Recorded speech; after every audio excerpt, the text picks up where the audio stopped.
Hello, hello, hello. TM24 here, and we are back with some more Marvel Snap content. Now, we are less than a week into the new season.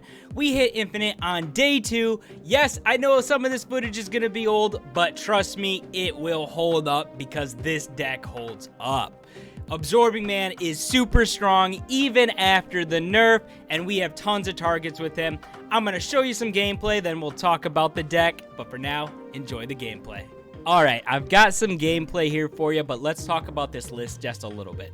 As you can see, I called it Ab Power because we're really trying to play up the ability of Absorbing Man. Now, I know, he's not a 5 power anymore, but 4 still feels really, really good. Playing him on 4, following up a Brood, a 4 for 12 power feels amazing. So, Absorbing Man, definitely a huge part of this list. But as you can see, we've got Brood, Mr. Sinister, so a bunch of cards that will have no abilities there in the Broodlings and the Sinister copy.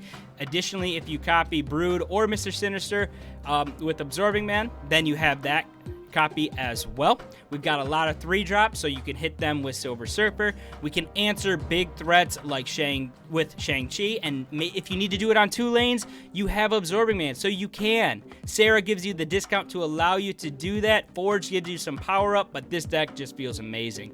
If you need to go long, you can, but I'll walk you through these games, and as you can see here, we aren't afraid of any location.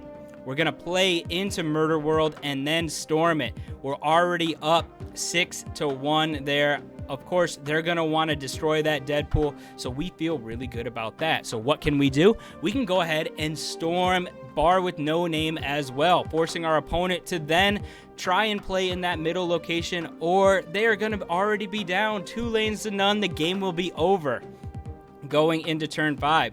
So as you see, they avoided the first flooding location. That is great for us. 6-1. We have probably won that location. And now that we've stormed the other flooding location, we really like the way this game is going.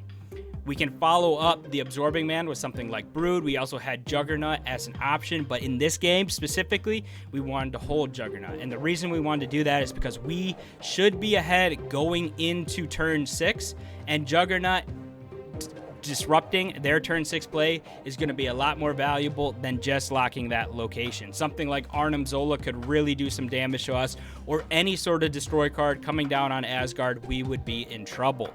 But we've got Juggernaut, we've got Patriot to buff up the Broodlings, to buff up the clones, to buff up the Sinister clone. And we're set up for a nice, easy win. Juggernaut does his thing, throws it into that middle location. Patriot comes out, 8-1, 15-3. Yes, we lose Asgard, but we weren't trying to win that one. We had already locked down the other 2. Nice, easy win right there. Absorbing Man, copying Storm. Who would have thought? But let's get right into the next one here. As you can see, where this deck does struggle, we don't have any 1-drops. So our early game is going to have to be ideally Jeff. If you can play Mr. Sinister, that feels fine. If you've got Brood in your hand already, Forge feels great on 2, especially if you can follow that up with a Absorbing Man on 4. In this instance, though, we didn't hit any of those 2-drops. Unfortunately, the Dark Dimension took over 2 locations, so really we are now limited to just 1 location that we can get abilities off on. But that doesn't mean we're out of luck here. We've got cards that have ongoing abilities like Patriot that will allow us to still get some power down in those locations. And we can still storm, play Juggernaut out, and let something like Patriot come through and win us another location. So we're storming, and then we're following that up with the Juggernaut. We've got Jeff that we can put there as well if we need it. I'm a little bit afraid of what our opponent's doing here, stacking up 1 Dark Dimension completely already, just because typically that means they've got something crazy going on. It might be really tough for us to compete. But as you look at our hand, you see that we are in really nice shape. We've got Brood, we've got Patriot. Yes, Magik came down, doesn't really matter. But Brood comes out, Patriot comes out at the end of the game, and let's see what they've got. A bunch of destroy cards that they couldn't get off because of the Dark Dimension. Dark Dimension is not necessarily a bad thing for us. For them, it ended up costing them. They had a Galactus. They were going for it in that middle location, their only reasonable play. But as you saw, we had way too much power there, and we get another fairly clean victory. Now here at least we get Jeff for turn 2. Jeff is my ideal turn 2 just because he offers so much flexibility. If you're going to storm a lane, I love storming the lane that Jeff is in, simply because if you could follow it up with a Brood or a Juggernaut, that means Jeff will be free to kind of move around wherever you need him.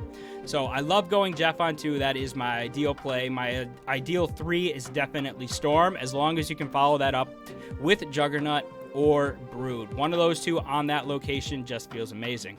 Now what we're doing here is we see Murder World come out, and yes, they've got Nova there. Yes, that Nova would be destroyed, but we want to take that ability away. So we go to Storm, but they had their own plan in mind, Magik coming through to extend the game anyway. That's not a bad thing for us. We've got a lot of 3-drops, so extending the game is actually pretty good for us in case we don't hit something like our Sera. Sera's discounts are great, but if you only have a 6-turn game and you don't get Sera out, that means your turn 6 is only going to be 2 3-drops. So if it doesn't line up the right way, you could run into a little bit of a sticky situation. Here, we're just deciding to Magik Necrosia as well, just to ensure that the game does go to turn 7. And because that would have been a troublesome location. But now we can kind of feel free to just slam a powered up Brood onto that spot, knowing that we have Absorbing Man ready to go for the following turn. So we're going to play Forge, we're going to get Brood down. Killmonger does come out, doesn't hit anything of ours. They do get a really nice buff here. They've got 9 power on their Broods, but as you can see, our Forge is just making our Broods, it's way too much for our opponent to handle here. 15 power just from Brood. We even pick up Surfer. Now here, we're trying to make a decision. Do we go ahead and toss Absorbing Man into that middle expansion, or do we wait? And we decided to wait here. And the reason that we're going to do it that way is simply to see what they're doing. With Wong coming out, we could see some shenanigans, but ultimately, I think we've just got too much power. She-Hulk is already in the expansion. Absorbing Man is going to copy Brood, meaning we get 2 more Broodlings there, and then Silver Surfer is going to come through and buff up all our 3-drops. We're way ahead in Limbo. We're way ahead in Expansion. Yes, they do get Mystique down and are able to play, I think it's an Ironheart here, but ultimately it's not even going to be close. As you see, we end up getting another big victory here. 25-17, 28-18, and yes, we lose 1 location, but you only need 2 in Marvel Snap. Alright, you've seen the gameplay, now let's talk about this list a little bit. Of course, we are highlighting Absorbing Man because he is just insane right now, and you have a ton of good targets in this list. So first up, we've got a couple of obvious ones.